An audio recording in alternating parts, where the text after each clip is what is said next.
Hey guys, what's up? It's basically horror reviews. Here are the Blu-ray DVD collection updates, as well as some extra little goodies that I purchased while I was at a convention, like over a month ago.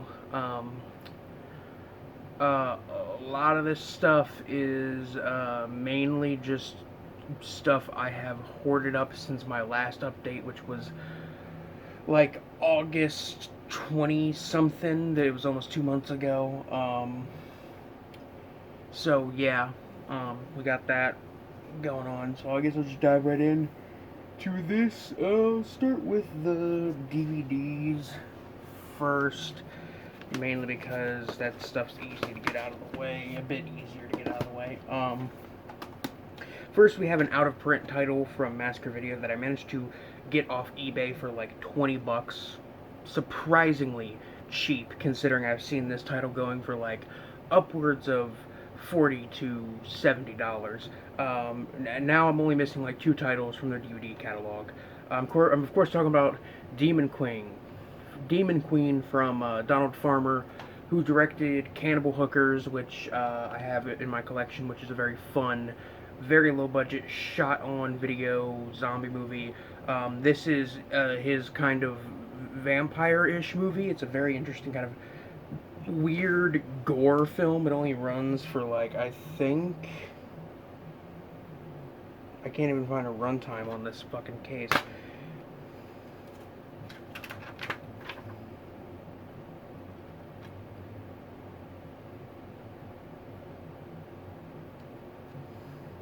Yeah, I can't find a runtime. Either way, this film has a pretty short runtime. It's only like an hour or something long. But it's a very fun, shot on video kind of gore film. Definitely one of Donald Farmer's better movies because, like, yeah, he also directed Shark Exorcist, which is awful, and Cannibal Cop, which is also very bad. Um, Donald Farmer has quite the resume when it comes to low budget horror, and it's good to know that he hasn't done all movies that are all completely unwatchable. But yeah, this and Cannibal Hookers are really good, but this is one of the only Massacre Video titles I was missing because I wasn't able to grab it while it was in print, and I regret not grabbing it because now it's out of print. This is spine number 004. You can't see it really, but take my word for it, 004. So I do have almost the entire Massacre Video catalog now. I'm only missing Voyage to Ahatus and what was that other one? Alien Beasts. So yeah. Something else I grabbed. This was fairly cheap, and this actually just got a release. It is the Leprechaun collection. Now, there's been a release like this before of the Leprechaun movies in this kind of very cheap, like I think this is only like 5 discs, 5 disc kind of set thing. And there's been releases like this before of like pretty much all of the Leprechaun movies. But this one includes Leprechaun Returns from last year, which was one of my favorite movies from last year. Completely unironically, I love the Leprechaun movies, and it was really great to see a kind of new one that was, trying to distance itself away from the most recent entry in the series, which was Leprechaun Origins, which is also in this set, which is the fucking worst. Like, I have people tell me all the time, like, oh, Leprechaun movies are so dumb and stupid and, dare I say, cringeworthy. But it's like, at least they're interesting and watchable. Like, they're entertaining. Like, Leprechaun Origins is just kind of a boring backwoods slasher flick pretending to be Leprechaun. Like stated, this is on, multiple discs. You got the first two, then you got 3 and 4 right here. You have Leprechaun in the Hood, Leprechaun Back to the Hood, Leprechaun Origins, which I'm never going to watch ever again, and Leprechaun Returns, which is a very good one. I mainly grabbed this one because I own I think I own like a 4-pack DVD, an old copy of the first 4 Leprechaun movies, but those copies are very old and they are scratched to hell and back, and they will not play. in any fucking DVD player anymore. So I need to upgrade those copies, and I also need to get the last 4 movies in the series. So this was a good way to do it.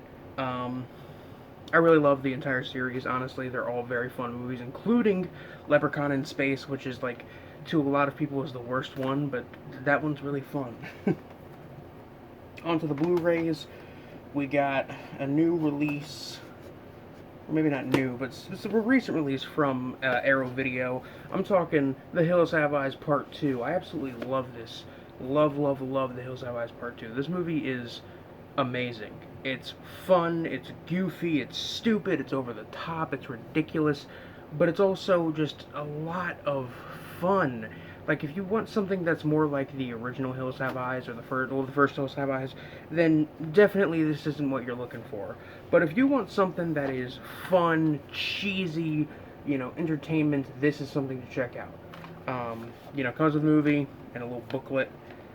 Like a lot of the Wes Craven movies that Arrow Video has been releasing, in the past, many years since Wes Craven's death. This is a very nice, definitive release, although I don't think, if Wes Craven was still alive, I don't know if he'd want to do an audio commentary for this release, because he's not necessarily proud of this.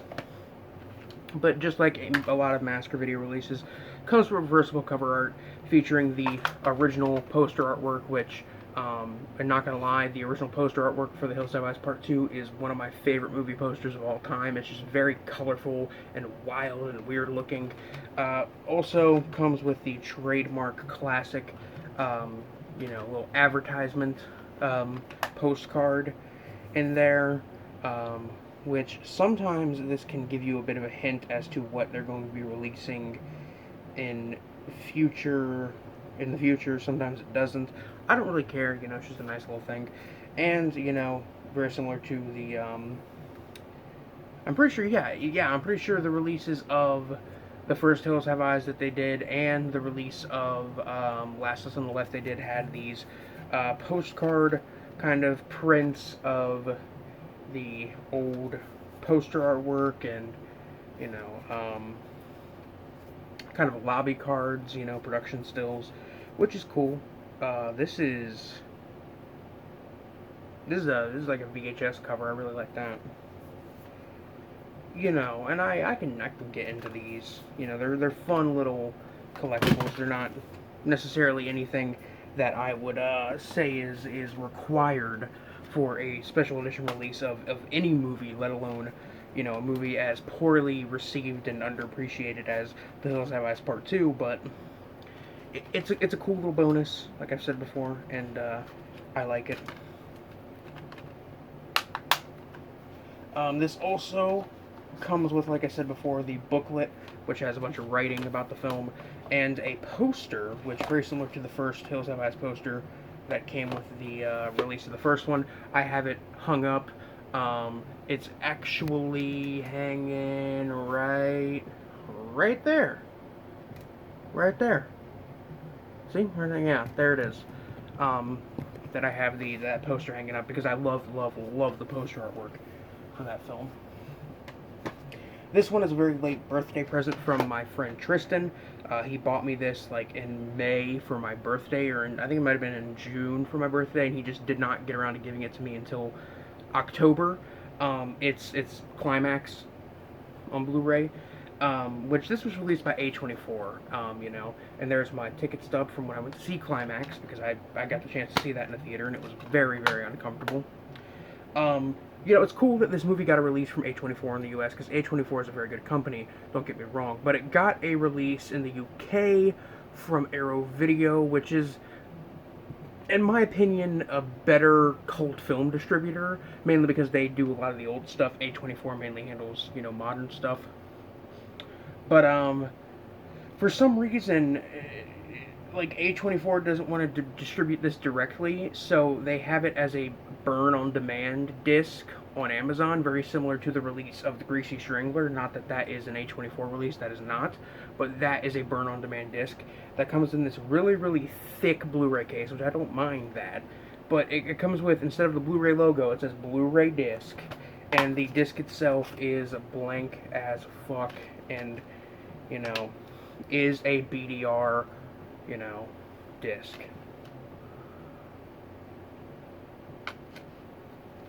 But still, you know, I'm not going to complain too much. I really like Climax. It's a very, very good, very tense, uncomfortable, disturbing experience. I've talked about it quite a few times on my channel. Finally, we've got another piece of classic cinema. Well, maybe not classic, and well, this one's actually a classic. It is a new release from Criterion. Finally, this film is on Blu-ray. This is one of their titles. This is like spine number 134 from their catalog. This is a pretty early title, considering we are now on to spine number 1000 from Criterion. But for spine, but this was an earlier release from them that they did on DVD. And you know, they released a lot of stuff on DVD that they still really haven't gotten around to doing Blu-rays of. You have stuff like Jigoku from 1960, which translated to English means hell.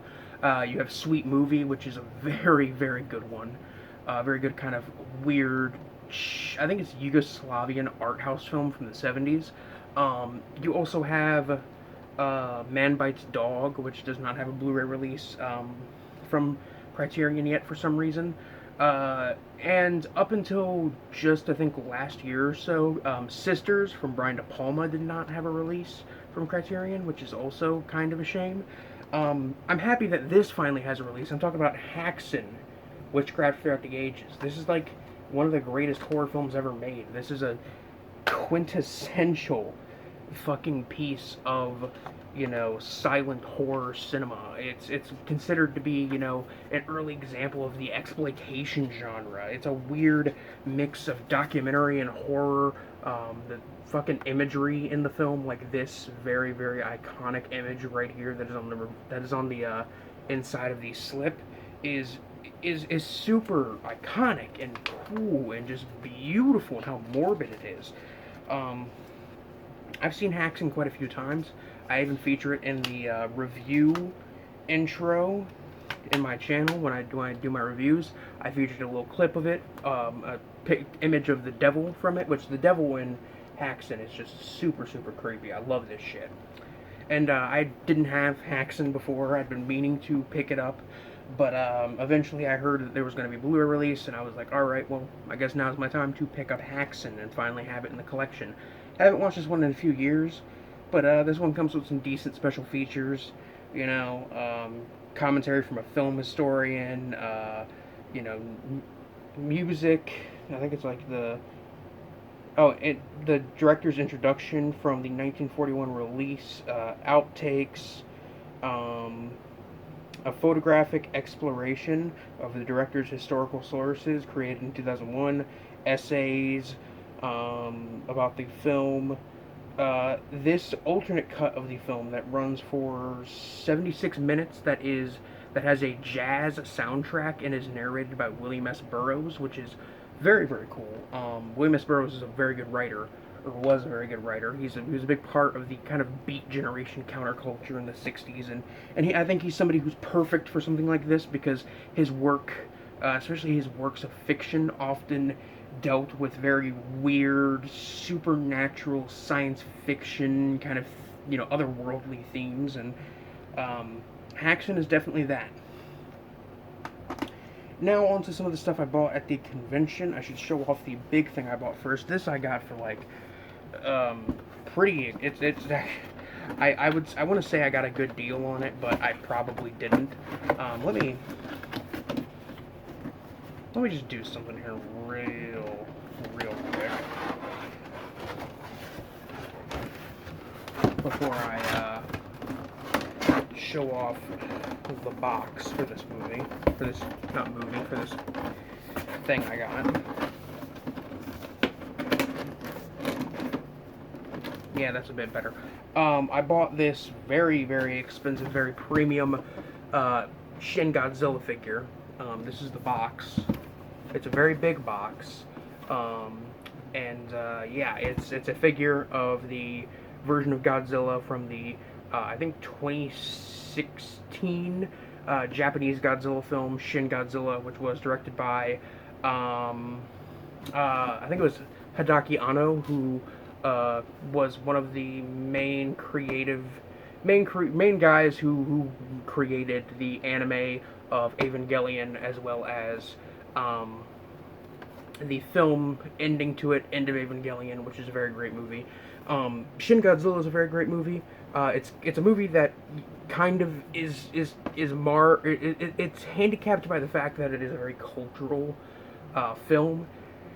Not to do a whole review of Shin Godzilla right now, but essentially Shin Godzilla was a movie that to the Japanese was a comedy. To people in the U.S. who might not be aware of what the film is trying to comment on, they might not grasp the fact that it is comedic, but it is, and I can understand why it was seen as comedic. The film won the Japanese equivalent of Best Picture the year it came out, and that's really cool. And it's one of the best Godzilla movies, honestly. It's only I only like the original Godzilla like slightly a little bit more, mainly because the original Godzilla is so classic. But this one is the first Godzilla movie since the original that was purposely about something. You know, all the Godzilla sequels that came after the original Godzilla, if they had any thematic elements to them, they were unintentional. This is completely intentional. Now that's the box. Time to show off this figure. This figure isn't that big, but it's the tail that makes it big, which is one of my favorite things about the design of Godzilla and Shin Godzilla, is that he's legit a monstrosity. Like, he's got the little stubby arms, you know, everything's posable, everything is nice and premium, you know. The tail is highly posable, you know. Which is very cool, you know. I don't know what to say, man. This is a very nice, expensive, premium figure. These spikes, the spines on his back are actually, like, sharp. You could fucking probably break your skin if with them, if you, you know, kind of tried to. The tail is really cool, which this specific version, figure is from, is known as the, I think it's the fourth Frozen version. Which, if you've seen Shin Godzilla, you will know what they're referring to. If you look at the tail, you know, a bit, you might see something that if you've seen Shin Godzilla, you will, you know, notice. And it's one of my favorite things about Shin Godzilla is literally this bit of the film at the end involving Godzilla's tail, and everything. It's a really great shot. It's a really great kind of ending reveal. It's just fucking great, and I love that it is this specific figure because that's one of my favorite scenes in the whole movie. And this bad boy, I was gonna put it right here to replace the worm, to replace John the Worm boy that I had sitting there, which would be cool considering I have the fucking anime figures and shit just right here. But gonna be respectful to John because he is a legit hand sculpted piece of art. This is a limited but still slightly mass produced figure. It's an expensive figure. This thing goes for like almost $200. I got it for like $160. It's expensive. It will be sitting in the background, you know, right here. It's been sitting in the background for the last few videos, but still. While at this convention, I also bought some manga.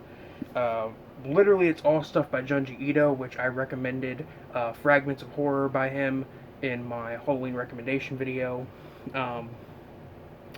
And this is one that I'm actually working my way through right now. I think it's called Gyo, which translates to fish. That's the title. This is essentially a manga having to do with fish walking out of the ocean after seemingly growing legs. And yeah, there's one of the fish right there. They grow legs and they seemingly, you know, crawl out of the water and attack people. You know, as the plot progresses, things get a lot more disturbing. They involve stuff about the supernatural and body horror elements, which is something that is very prevalent in Ito's work. I really love his work. And this is one of his ones. This, Tomi, and Uzumaki are like the three big ones. I still haven't read Tomi, but that one's on my list, and this one I'm still working my way through. But it's good so far. I also got Dissolving Classroom by Ito as well, which I love the cover art for this one. That's the main reason I grabbed it. I'd never heard of this one from him. This is I would say it's recent, but it's actually from like 15 years ago. But I guess that's still kind of recent compared to stuff like Uzumaki or Tomy. But yeah, Dissolving Classroom. Look at that artwork.